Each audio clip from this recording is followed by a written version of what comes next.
મંદિરમાં સામગ્રી માટે બટાકાનું કે શાક બનાવીએ છીએ આપણે. મોટી પાર્કમાં છાલ વગરના હોય એટલે અમે એ લીધા છે. અને તમારે જો છાલવાળા કરવા હોય તો થઈ શકે છે. જય શ્રી કૃષ્ણ મિત્રો, તમે સરલાબેન કે જે 35 વર્ષથી પુષ્ટિ માર્ગની હવેલીમાં સેવા આપે છે, એમના મોહનથાળના વિડીયોને બહુ પસંદ કર્યો. તો આજે આપણે ગોપાલભાઈ મુખિયાજી કે જે સરલાબેનના હસબન્ડ છે અને પોતે પણ પુષ્ટિ માર્ગની હવેલીમાં 35થી 40 વર્ષથી મુખિયાજી તરીકે સેવા આપે છે, એમને સ્પેશિયલ રિક્વેસ્ટ કરી છે અને એ મંદિરના ભોગમાં જે શાક બને છે એ સેમ શાક આપણને અહીંયા બનાવીને બતાવવાના છે. પહેલા તેલ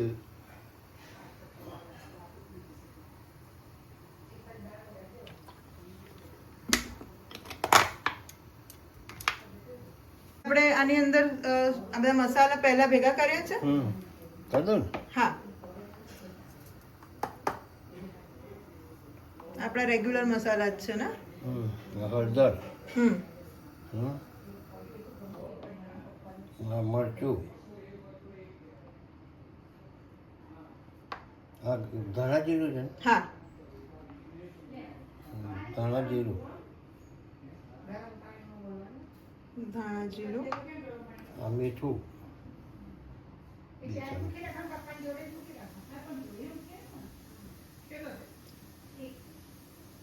બધો જ મસાલો આપણે ભેગો કરી દીધો છે પહેલા. પછી આ હિંગ, બરોબર.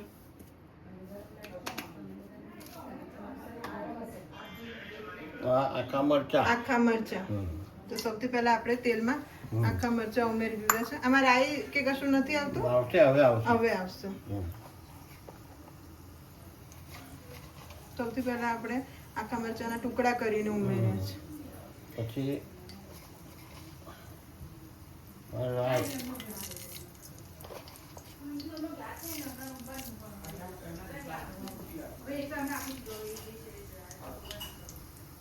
આપણે એક મોટી ચમચી જેટલી રાઈ ઉમેરી છે. 1 ચમચી જેટલી રાઈ, એમ લખો ને. 1 ચમચી હા, મેથી, 1 ચમચી જીરું. બરોબર.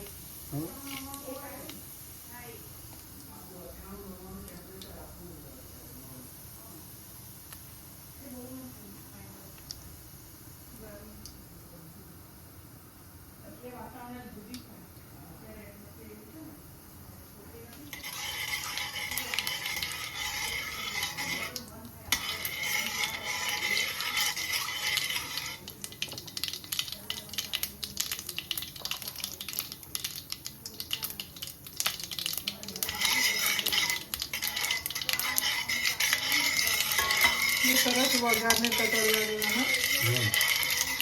આ તતડી જાય ને પછી આ મેથી નાખવાની. બરોબર.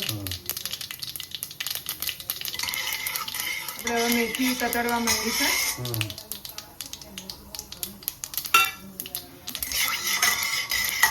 હવે આપણે મીઠો લીમડો ઉમેરીએ. હવે આપણે જે મસાલો મિક્સ કર્યો તો એની અંદર પાણી ઉમેરી દીધું છે.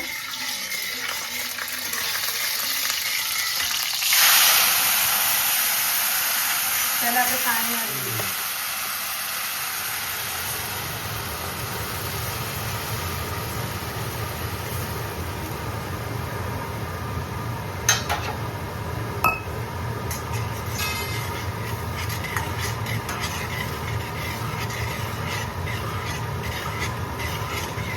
બહુ સરસ સુગંધ આવે છે. તમે મંદિરમાં સામગ્રી બનાવો છો? હા, મંદિરમાં સામગ્રી માટે બટાકાનું કે શાક બનાવીએ છીએ આપણે. બરોબર. રસાદાર બટાકાનું શાક બનાવીએ છીએ. અને હવેલીમાં રાજભોગ ને એવું પણ બનાવો છો? હા, રાજભોગ. આ શું છે આમાં? ધાણા, ગોળ અને ખાંડ. લીલા મરચાં, ખાંડ. લીલા મરચાં અને ખાંડ. બરોબર. આ મસાલો જે છે ને હા, એ ઉકળે એટલે પછી પેલા બટેટા એમાં આપણે ઉમેરી દેવાના. આમાં આપણે છાલ વાળા અને છાલ વગરના બંને રીતના બટેટા લઈ શકીએ. સામગ્રીમાં છે ને છાલ વગરના હોય. ઓકે, સામગ્રીમાં બાળકમાં છાલ વગરના હોય એટલે અમે એ લીધા છે. બરોબર. અને તમારે જો છાલ વાળા કરવા હોય તો થઈ શકે. તાજ રહેશે.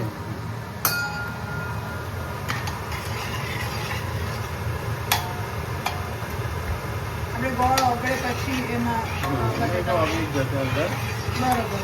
આ મસાલો તૈયાર થઈ ગયો ને એટલે હવે આ છે ને જ્યારે આ મસાલો ઉકળે એટલે એની મેં બટાકા નાખી દેવાના.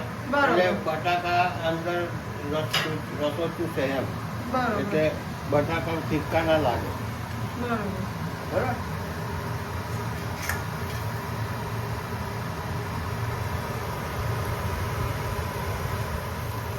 હવે આને છે ને ઉકળવાનું એટલે પછી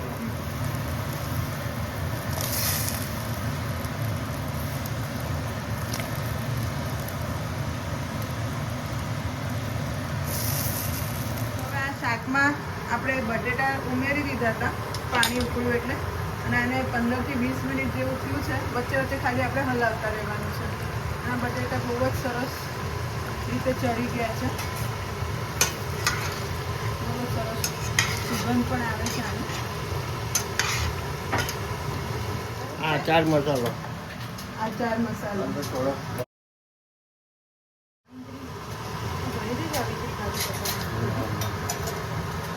આપણે સાઈડમાં નાચની દાળ પણ બનાવી છે અને પછી એનો વિડીયો ક્યારેક ફરી ક્યારેક. આનાથી સ્વાદ બહુ સરસ આવે છે. આમાં શું નાખ્યું આપણે? લીંબુનો રસ, ગોળ, ખટાશ અને બધું જ આગળ પડતું આપણે આમાં ઉમેર્યું છે.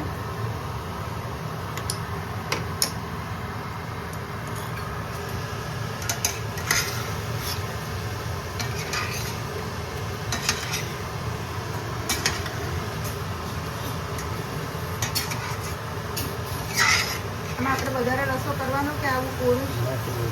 થોડો રસો કરવાનો.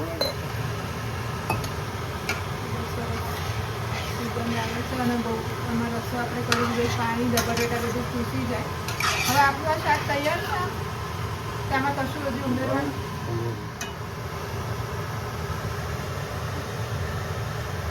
બટેટાના શાકમાં આપણે રસો બનાવી દીધો છે.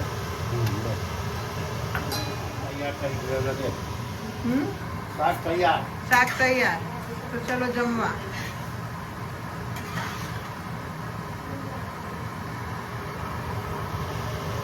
આ શાક ભગવાનને પણ પીરસાય છે.